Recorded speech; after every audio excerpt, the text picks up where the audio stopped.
Hello everyone, welcome back. I am so glad you guys are here today because I have such a fun video to share with you guys today. If you've been following me for any length of time on this YouTube channel, you guys know how much I adore note-taking and bullet journaling, and a lot of you guys also really enjoy it too because some of the most viewed videos on my channel are about note-taking and how to make your notes look super awesome. So today I am back with the third video in my series on how to take awesome notes. The first thing that I really want to reiterate in this video is that you do not need a ton of fancy supplies to recreate the types of things that I'm going to be doing. I'm mainly working with two types of pens in this video.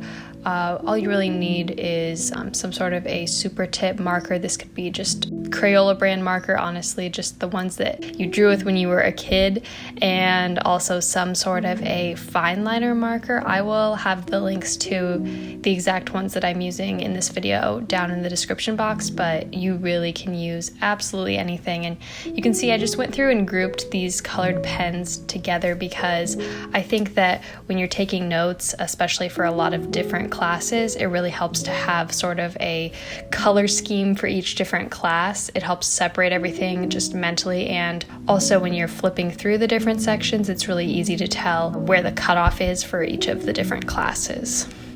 The star of this video is my giant army green notebook. You guys know I absolutely adore this thing, and if you are going to invest in one thing for note-taking, I would say get yourself a notebook that you love because it's going to make note-taking so much more fun. So this thing is a Leuchtturm 1917 A4 Plus hardcover. It's got 121 numbered pages and it's a dot grid background, so we don't have lines or grid on this notebook. It's actually just dots, which I personally prefer for note-taking because you have the most freedom and the least distraction from your notes that you're taking. The one thing I don't love about this notebook is that the pages are not very thick. Leuchtturm is not known for having very thick pages, which is so unfortunate. If you're looking for something with thicker pages, I would go for like an Archer and Olive. Those have like 160 GSM, so if you are someone that is really peeved when you see your pens bleeding through your pages, then I would recommend just doing a little bit of research and finding something with thicker paper.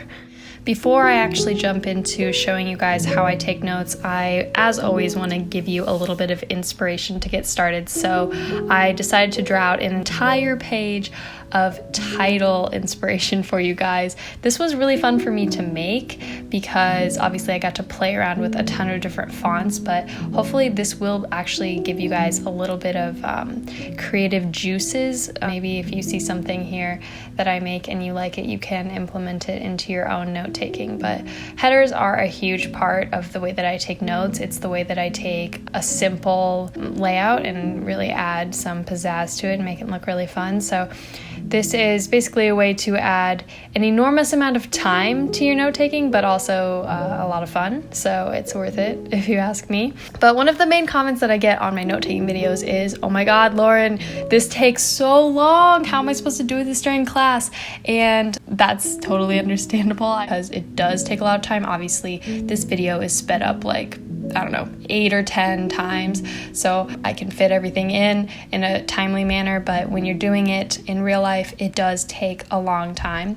It's something I really enjoy doing, so it doesn't really bother me, but for those of you guys who don't like to sit in class and do this, I'm actually going to show you how you can do this at home. So instead of taking these notes during the lecture, I'm going to show you guys how I take notes with PowerPoint slides that are available just online, and hopefully that will alleviate some of you guys' stress about having to do this during class. But this is totally something you can do during class, and once you get a little bit of practice doing it, you'll find that it's pretty enjoyable and not too stressful because you'll sort of have little go-to styles that you can create. And obviously some of these headers are a little bit simpler than the others, so you just have to sort of pick what fits best with your note-taking style.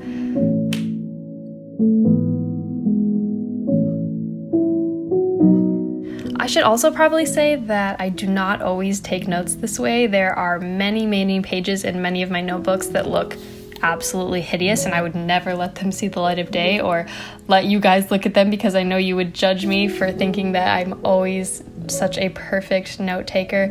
I did a video a little while back on Cornell note taking, which is a very different and much more simplistic style of note taking than this. So if you're interested in something a little bit more streamlined, I'll try to put a link to that video down below in the description box of this one, so you can head on over there if this is not your cup of tea. But as we wrap up these headers, one thing I do want to touch on is this very last style that I did.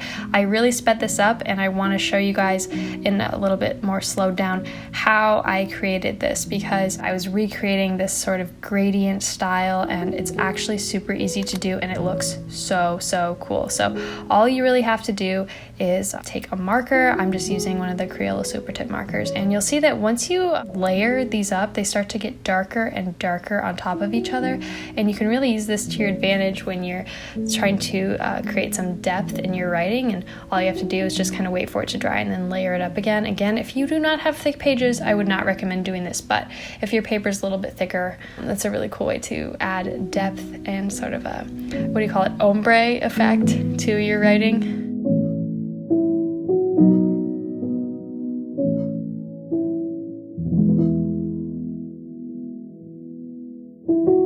Okay, so we have finally finished all of the headers that I wanted to show you guys in this video. I think this surely should give you some inspiration, and hopefully you can implement some of these into your note-taking. The next thing that I want to talk about is fonts. Fonts are obviously an integral part of note-taking, and varying your fonts is a really easy way to get a little bit of visual interest into your notes. So I'm just going to show you guys a sample of like 10 or 12 fonts that are sort of my go-to fonts that I use all the time and that don't take too terribly long to create. Fonts like the top cursive writing are very similar to my calligraphy style, and that's where you'll see very similar angles and a little bit of difference in the thicknesses of the strokes. But I also do tall block letters. You can see I made these 3D letters. The third one down, I made like 3-dimensional letters by adding a drop shadow with a marker. So these are not very hard to do, but they do look really, really awesome.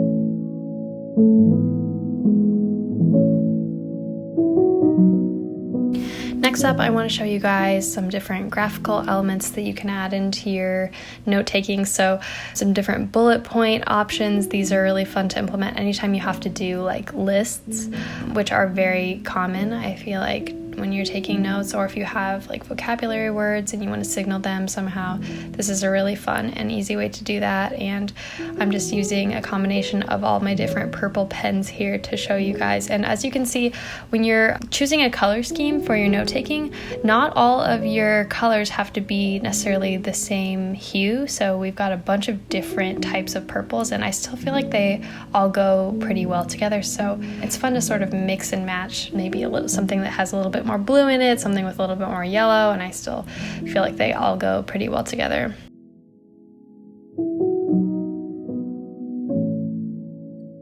Next up, we've got banners. These are great for going around headers, and they really, really stand out on the page. So I really like using these a lot during my note-taking.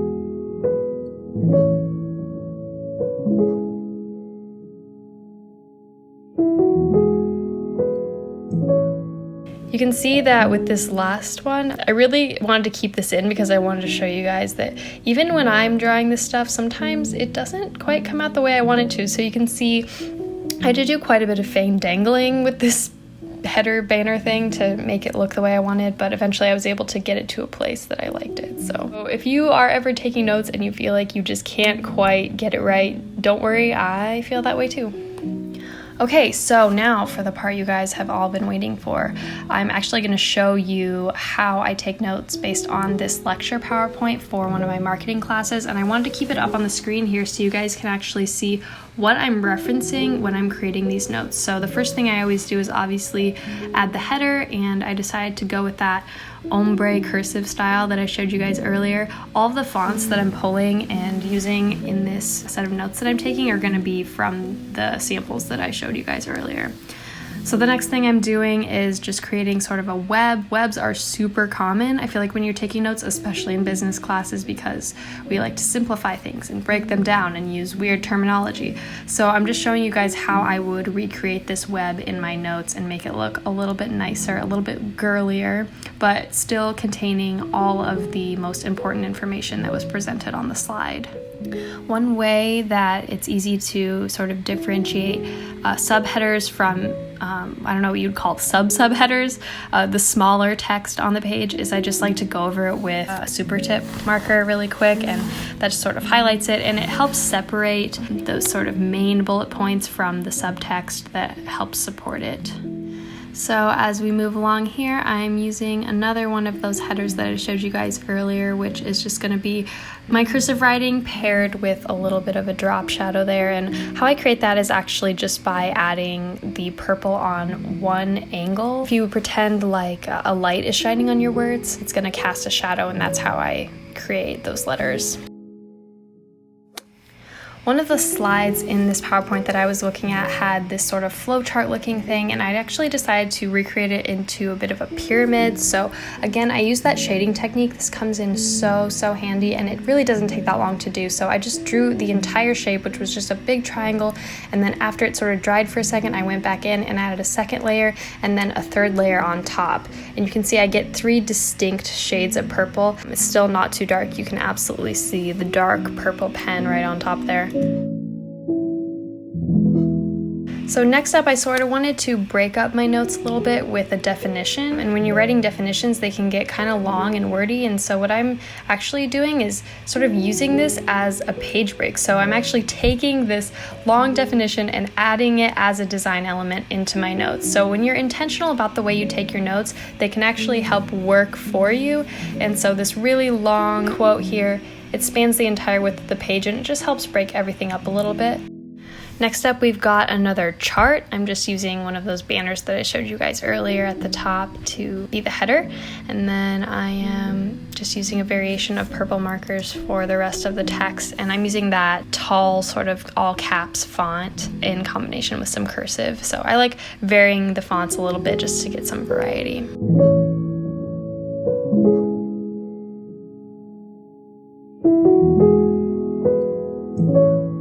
So skipping through a few of the slides, the last thing I wanted to add into this is the framework for identifying competitive threats. How exciting is that? So this is a very simple table I just wanted to recreate, and again using that principle of layering that marker one on top of the other, and we've got some really cool shades of purple going on here. I like that this looks sort of like a checkerboard.